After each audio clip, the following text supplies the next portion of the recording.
Magandang umaga mga bata. Maaari bang tumayo ang lahat para sa ating panalangin? Sa ngalan ng Ama, ng Anak, ng Espiritu Santo. Purihin nawa ang pangalan ng Jesus, ngayon at magpakailanman at siya nawa. Amen. Father, nilisan ng Holy Spirit.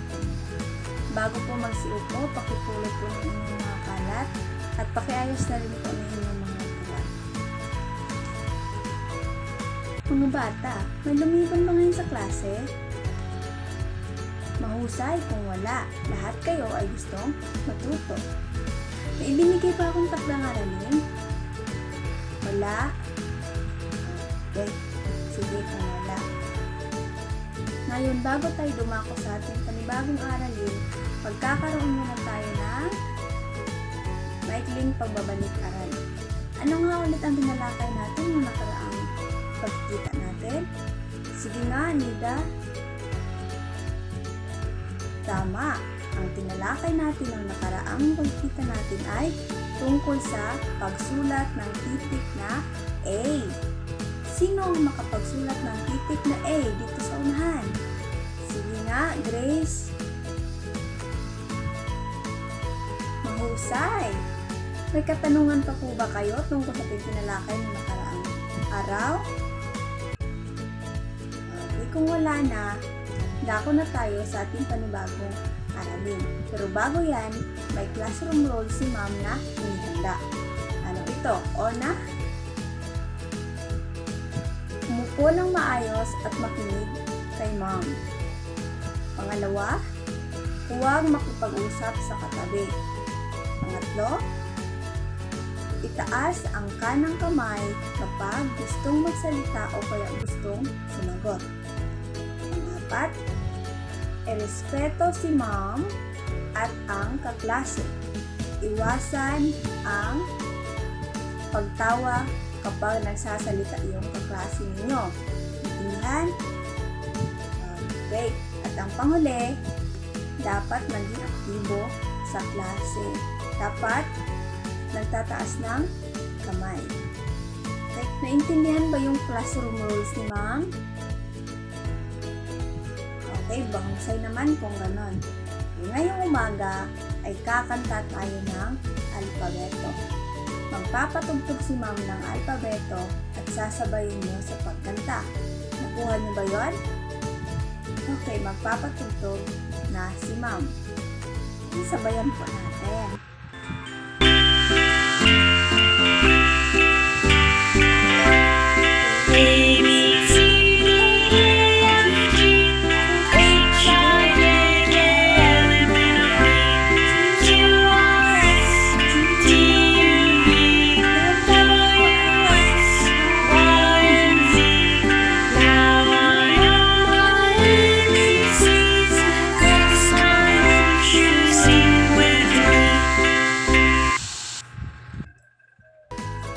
Naghindi ba kayo mga bata? Kinagagal akong marinig yan. Gusto niyo bang kantahin natin ulit? Okay po, mamaya kakantahin natin ulit. Class, ang kinanta natin ay may kinalaman sa tatalakayan natin ngayong araw. Pero, may isang titik lamang tayo na bibigyan natin ng tuon. Sa tingin mo, anong titik kaya ito? Sige nga, Marian? Tama. Ito ay titik M. Ang tatalakayin natin ngayong araw ay titik at tunog sa letrang M sa bawat larawan. Tatalakayin natin yan ngayon. Ngayong umaga ay magkakaroon tayo ng gawain. Para sa paunang gawain, kumuha po ng malinis na papel at sagutan ito. Ito po ang panuto. Lagyan ng check ang mga larawan na ang ngalan ay nagsisimula sa titik M. Nakuha? Ulitin ko. Lagyan ng check ang mga larawan na ang ngalan ay nagsisimula sa titik na M. Nakuha ba? Okay, pwede na po kayong magsimula.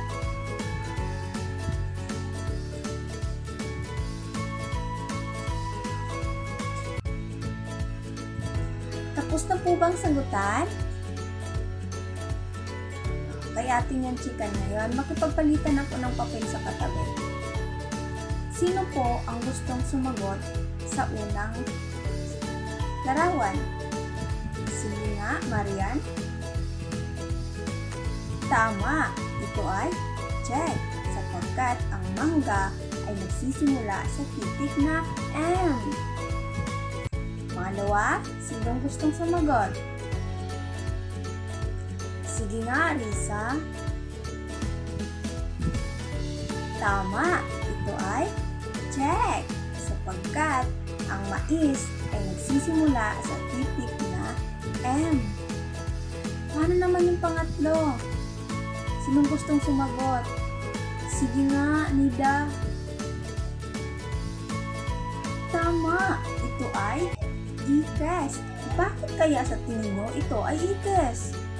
Sige nga, Lorraine. Tama, sapagkat ito ay ubas. Ang ubas ay hindi nagsisimula sa titik na M. Okay? Pang-apat, sinong gustong sumagot? Sige nga, Pia. Tama, ito ay check. Sapagkat ang mansanas ay nagsisimula sa titik na M. M. Okay? At ang panghuli, sinong gustong sumagot? Sige nga, Lenora. Tama, ito ay check, sapagkat ang mani ay nagsisimula sa titik na M. M. Okay.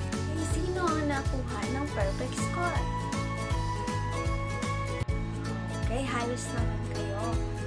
Halos naman lahat sa inyo ay nakakuha ng tamang sagot. Mahusay, mga bata. Ngayon, mas papalalimin pa natin ang pag-unawa ninyo sa titik na M. Ano kaya ito sa tingin niyo ang hawak ko? Tama, ito ay mangga. Anong kulay ng mangga? Tama, ito ay green. Kumakain ba kayo nito?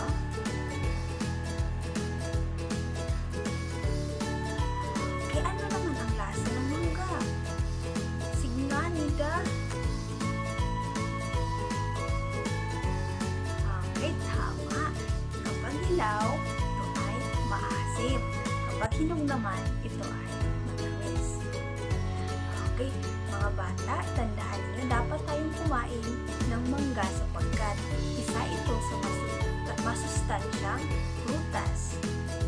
Ayun, sa tingin ninyo, ano kayang titik nagsisimula ang salitang mangga? Ano kaya? Sige nga, Abigail. Tama, ito ay nagsisimula sa titik na M. M. M. Okay. Sige nga. Ano nga ulit ang pangalan nito? Sige nga, Risa.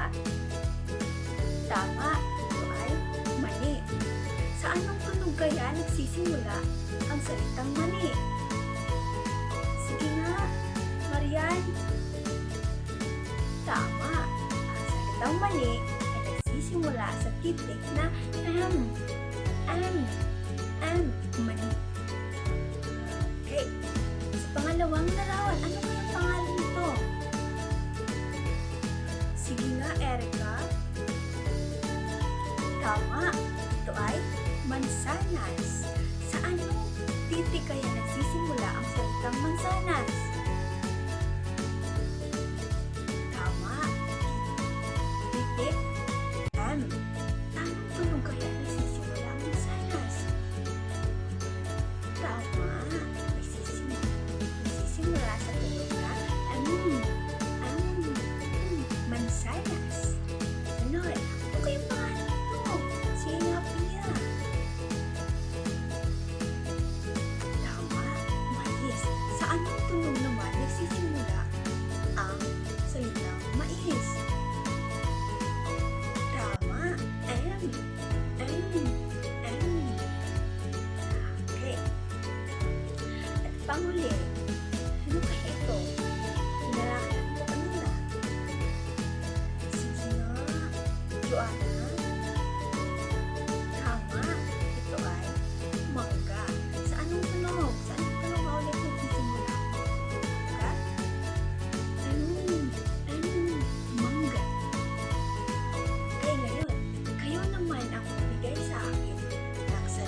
Mahusay, mali ka. Ano pa? Sige nga, Jessica. Tama, manok. Ano pa?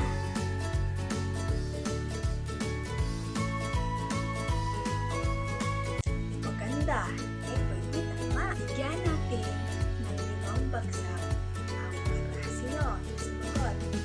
1, 2, 3, 4, 5. Kaya yung class, naunawaan niyo ba ang tinalakay natin ngayong araw?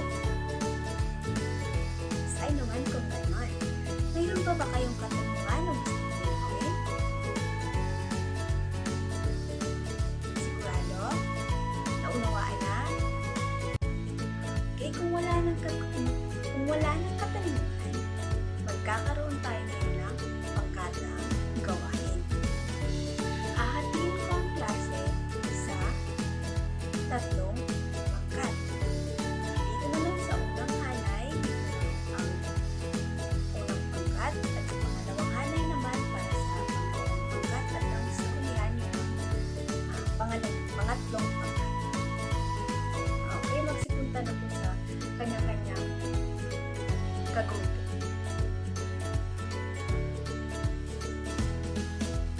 Okay, nasa kanya-kanya na bang grupo? Okay, narito ang panuto ni Ma'am. Makinig po ang lahat para hindi po tanong ng tanong. Okay, para sa unang pangkat, narito po ang inyong panuto para sa inyong grupo.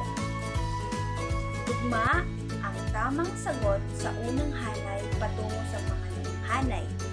Kopyahin at isulat ang tamang sagot sa inyong salitang papel.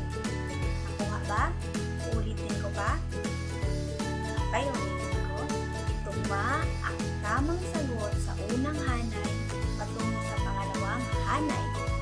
Kopyahin at isulat ang tamang sagot sa inyong sagotang papel. Nakuha na ba sa unang pangkat? Okay, dako na tayo sa pangalawang pangkat.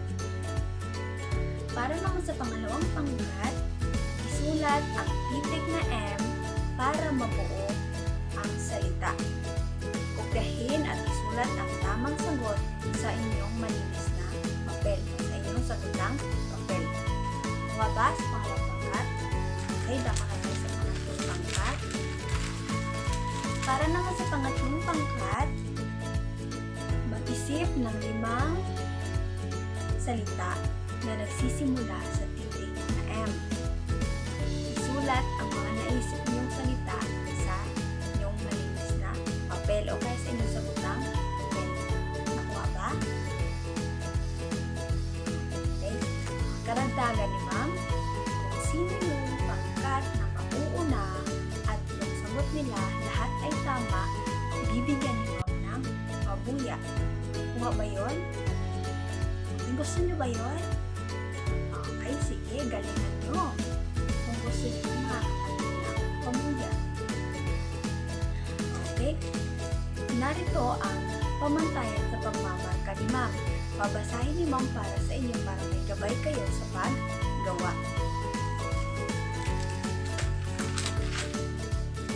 Okay. Una, nilalaman. Naibibigay ang buong husay ang hinihingi ng pangkatang gawain. Lahat ng sagot ay tama. Kapag lahat ng sagot ninyo ay tama, mayroon kayong 50 puntos. Pangalawa, presentasyon. Mahusay na niulat at may paliwanag ang pangkatang gawain sa klase. Kapag naigulat ng maayos, may paliwanag ng maayos, mayroong 30 puntos. Panghuli, operasyon. Na ipapamalas ng buong miyembro ang pagkakaisa sa paggawa ng pangkatang gawain. Kabuuan ng pampusento ay 100 puntos. Kaya lahat po ay kumilos ha, lahat. Tulungan kayo. Huwag iasa sa leader nyo gawain. Pipili si ma'am na mag-uulat dito sa unahan. Kaya lahat kayo dapat tumulong. Nakuha ba yun? Okay, pwede na kayong magsimula.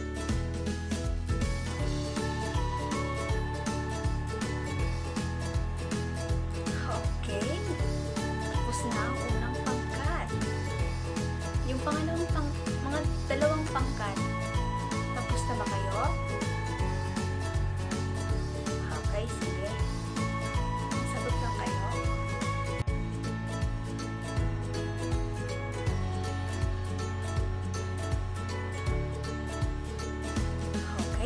na rin ang limang pangkat. Sige, dahil yung unang pangkat ang naunang matapos, kayo din ang maunang mag-uulat dito sa unahan. Okay, pipili ako kung sino yung mag-uulat para sa unang pangkat. Ang mag-uulat sa unang pangkat ay si Ryan. Okay, Ryan, iulat mo na po ang inyong gawa.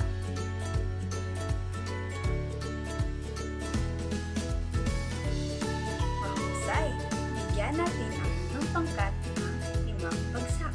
1, 2, 3, 4, 5. Okay. Ating chikan. Okay. Sa tingin nyo, class, tama kaya ang sagot ng unang pangkat? Oo. Lahat ng sagot nila ay tama. Dahil tama ang lahat ng sagot nila, mayroon silang 50 puntos. Okay. Sa presentasyon naman, maayos naman nila na ipaliwanag na iulat ang kanang grupo na mayroon silang 30 puntos. Okay. At kooperasyon naman, lahat naman tumutulong sa paggawa. Mayroon kayong 20 puntos. So, ang kabuuan ay mayroon kayong 100 puntos. Wow!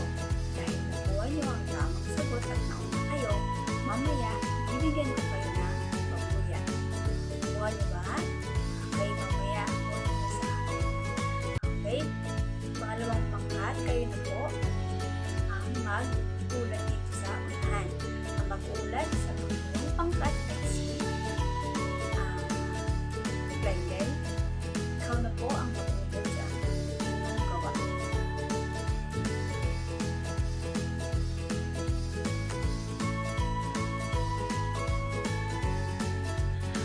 Okay, mahusay, bigyan natin ang pangalawang pangkat ng ang galing-galing lang. 1, 2, 3, 1, 2, 3. Ang galing-galing. Okay, kayo naman. 1, 2, 3, 1, 2, 3. Ang galing-galing. Okay, sige, dako na tayo sa pangling pangkat. Ay, wait lang, may nakalimutan si Ma'am. Atin munang pala chikan yung gawa ng pangalawang pangkat. Sa tingin nyo, lahat ba ng sagot nila ay tama? Oo, lahat ng sagot nila ay tama. So, mayroon silang 50 puntos. Okay. Maayos ba ang mayulat ng kanilang kagrupo? Oo, maayos ang mayulat at ipaliwanag ng kanilang kagrupo. Mayroon din silang 30 puntos. Isa ang operasyon. So, nakikita ko na may ilan sa inyo na hindi tumulong. Kaya, bibigyan ko lang kayo ng 18 puntos. Ang buwang puntos ay 78 puntos. Mayroon kayong 78 puntos. Okay? Sige, dapat na tayo sa panghuling pangkat. Pag-uulat sa panghuling pangkat ay si Pia. Okay, Pia, iulat mo na po ang inyong gawa. Mahusay, bigyan natin ng wow clap ang panghuling pangkat. 1, 2, 3, wow! 1, 2, 3, wow! Kaya ating chikan mo ang kanilang gawa. Sa tingin ninyo, tama kaya ang lahat ng sagot nila? Tama kaya yung mga salita na isip nila na nagsisipin? Po, lahat ay tama. Kaya mayroon silang 50 puntos. Pangalawa, presentasyon. Maayos sa tingin mo, maayos naman, maayos ba ang ipaliwanag na igulat? Oo, maayos. Maayos nila ang ipaliwanag at naigulat dito sa unahan. Kaya mayroon din silang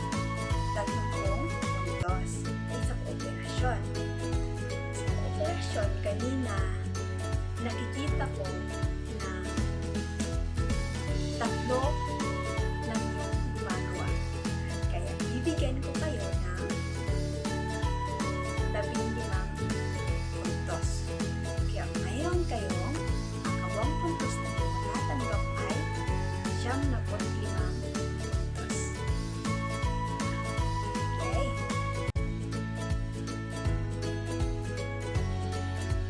Tapos na ang ating pagkatang gawain. Tapos na unawaan pa kayo nung nagkaroon tayo ng pagkatang gawain. Masaya naman. Anong ang titik ang tinalakay natin? Sige nga, Erica. Tama. Ang tinalakay natin ay titik na M. Nita, ano kaya sa tingin mo ang tunog ng titik na M?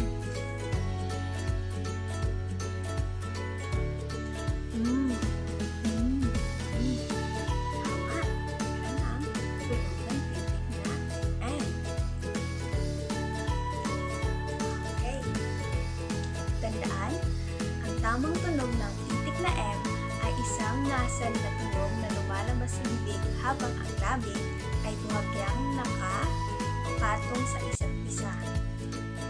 M, M, M. Okay. Ito ay isang tunog na maririnig sa mga salitang tulad ng manok, mani, mais. Okay. Ito pa yung tandaan. Ito, ang titik na M ay mahalaga sapagkat ginagamit natin ito sa araw-araw tulad ng pakikipag-alastasan. Nakuha na ba? Okay. Wala na ba katanungan? Okay, kung wala na, kumuha ulit ng malinis na papel at sabutan natin ang panghuling gawain. Okay, narito ang panuto para sa inyong panghuling gawain. Iguhit ang titik na M kasama ang mga larawan na nakalagay. Bilugan ang mga larawan na nagsisimula sa titik na M. Gawin ito sa inyong samitang papel. Nakuha na? Ulitin ko. Iguhit ang titik na M kasama ang mga larawan na nakalagay. Bilugan ang mga larawan na nagsisimula sa titik na M. Gawin ito sa inyong samitang papel. Nakuha na? Okay, pwede na po kayo pa.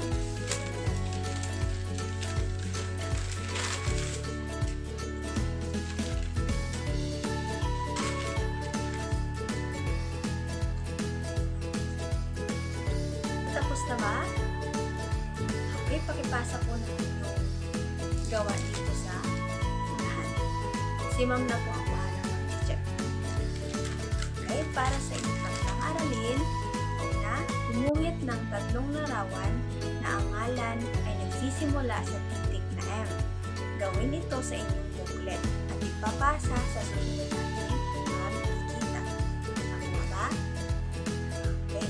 Pangalawa naman, para sa sunod natin talakayin, gumuhit ng 3 larawan na ang ngalan ay nagsisimula sa titik na O. Lupot ang inupit ninyong larawan sa inyong samitang papel. Nakuha? Okay, dyan lamang magtatapos ang ating talakay ngayong araw. Paalam mga